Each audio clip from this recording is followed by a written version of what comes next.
Hello everybody. In this video, we're going to look at the third stage of paragraph writing.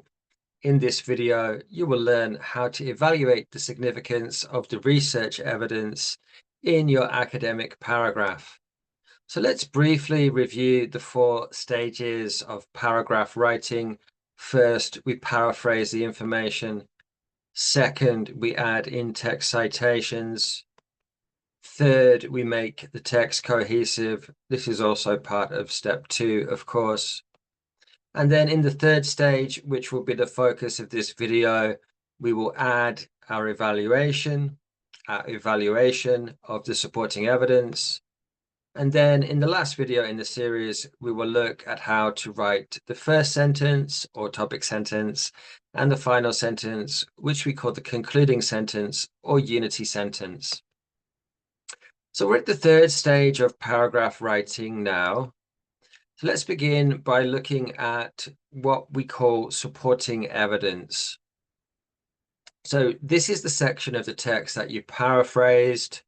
This section of the text is normally called the supporting evidence. So when we evaluate the evidence, we're evaluating the information that we paraphrased.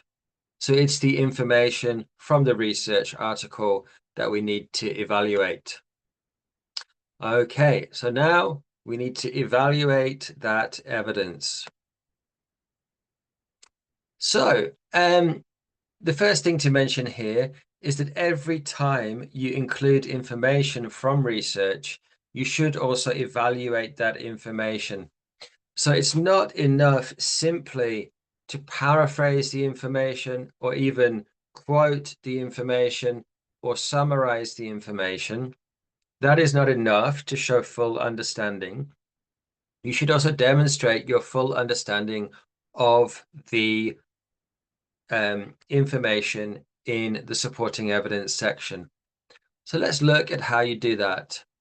First, let's look at the definition of the verb to evaluate. So here I've included two definitions, one from the Oxford Learner's Dictionary, the other from the Cambridge Dictionary. And I want to see what the two definitions have in common, because this is a good way to understand the core meaning of a word.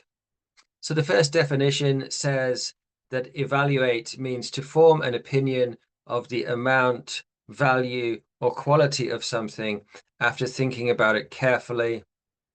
The second definition says the process of judging or calculating the quality, importance, amount, or value of something. So the two common elements I highlighted are quality and value. Also, the word amount is in common in both definitions, but it's not really what we're thinking about here. We're not really thinking about numbers or amounts. So the important thing is the quality of the information and especially the value of that information. So you notice, hopefully, I highlighted the four letters in red here in the word evaluate to signify the importance of value. So to evaluate something means to discuss or judge the value of it. Okay, so when we talk about significance, we think about two meanings combined. First, the importance of something, and second, the meaning of something. So the word significance is combining those two meanings. So we ask two basic questions when we evaluate the significance of something. We ask, why is it important? And what does it mean? So here are some example questions that can help you to develop the evaluation section of your paragraph. Under what does it mean? We have first, can you briefly review, summarize, or explain the main points of the supporting evidence to demonstrate your understanding? So you might even give your own example here, or you summarize, review, explain in your own words in different language to the original text. That can be the first thing that you did. The second thing that you might try is to clarify or explain a difficult point. So perhaps one of the words in the text or one of the short phrases in the text is very difficult to understand. You can demonstrate your understanding of that by making it clearer or simpler, or perhaps providing an example of that thing. You could also give more context to help the reader to understand. So perhaps you can put the information in the quotation into a suitable context to make the meaning clearer. Okay, so under why is it important, there are also some basic questions that we can ask to develop this section. How is it relevant? So we're thinking of importance, relevance, and significance here. So how is the information that you included from the research article relevant? So how is it relevant within the research context? How is it relevant to the world? Examples of this could be, what are the benefits of the policy or practice? What are some of the problems that result from this? Perhaps a problem with the law, or perhaps a problem with policy. What are some of the consequences for society, for young people, for old people, for people in general? Can you add to the importance of the argument or evidence provided? Can you go beyond the information provided in the research article section? So this is important. Can you go beyond it? Or you might say, can you discuss the broader implications of that information? Another question we might ask, especially if you're struggling, is why should the reader care about this? So remember, your writing is an act of communication with the reader. So one way of developing this section and showing the relevance of the information is by showing how it's relevant to the reader, relevant to your audience. And you can do this by asking, why should the reader care about this? Okay, so this is the example paragraph that I've been showing since the beginning of the semester. So we can stop the video now and you can read the section highlighted in yellow, and then we will look at the questions that were used to develop this section of the paragraph. So I'm just going to stop the video now so you can read that section for 1 or 2 minutes. And also think about the questions being asked from the list on the previous PowerPoint.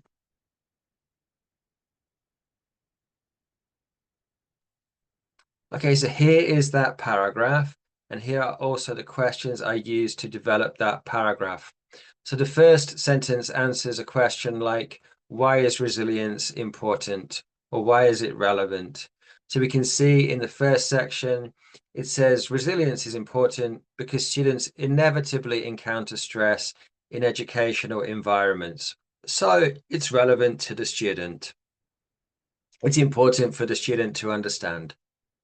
2, can you briefly review, summarize, or explain some of the main points from the supporting evidence? So this is the second section. Given that resilience enables students to deal with difficult emotions more successfully, this suggests that it is likely to promote the psychological well-being of students. So it's good because if they understand resilience, the students will be more satisfied and happy with their lives. And then 3, I address the broader implications. This could also be, how is it relevant to students? Or why should the reader care about this? Or what are the real world consequences of this? So in this case, we're talking about the benefits. So what are some other benefits and implications of this? So we continue, but also more effective educational performance. So if you go back and read the text, it doesn't say performance directly. So this is an implication that I've drawn logically from the information in the second section of the paragraph. I've expanded the discussion, I've broadened the discussion, and I've seen some implications that were not there in the original text. Then the writing continues. Strengthening resilience can also help students to remain focused, motivated, and adaptable in the face of academic challenges. So these are also things that could be inferred from the text, but again, I'm broadening the discussion. I'm going beyond that initial supporting evidence, and I'm saying something beyond that. Finally, resilience also encourages a growth mindset, enabling learners to view failure not as a setback, but as a valuable part of the learning process. So all three of those sentences are saying why this is relevant, why this is important, why the reader should care about this. Also, I'm demonstrating understanding of the text, I'm demonstrating my understanding of resilience, and I'm showing what the broader implications are. So all of these things are important in evaluating the significance of the source. And if you go back and check the list of questions that I gave you, you can see that I'm answering several of the questions from that PowerPoint. There's another way that you can write the paragraph. So in the first example, we had a longer text, a longer supporting evidence section. So all of that came from the research article. And then we had a longer evaluation section after it. You can also break up the text, or if you find shorter sentences in your article, you can do one sentence and then the evaluation. So it's paraphrase, evaluation, paraphrase, evaluation, paraphrase, evaluation. So this is also an acceptable way to write the paragraph. So either you can do long paraphrase, long evaluation, or short paraphrase, short evaluation, short paraphrase, short evaluation. So both ways are acceptable. If you are going to use this second approach, then I will give you some extra advice now. So if you are doing the second approach, make sure that the sentences are clearly distinguishable for the reader. So we notice the sections in yellow, these refer back to the text unmistakably, very, very clearly. So we either have a citation or we have the part of the sentence that refers back to the research article. Then in the other sentences, we need to make it clear that we're doing evaluation. This can be partly understood by the fact that there is no reference to the text, but also we should make it unmistakably clear. So if we begin the sentence with something like this suggests that, this ability shows that, or this is important because, then it becomes very clear that what we're doing is evaluating, because the word this is referring back to the previous sentence. So on the PowerPoint at the bottom, I called this demarcating the sentences.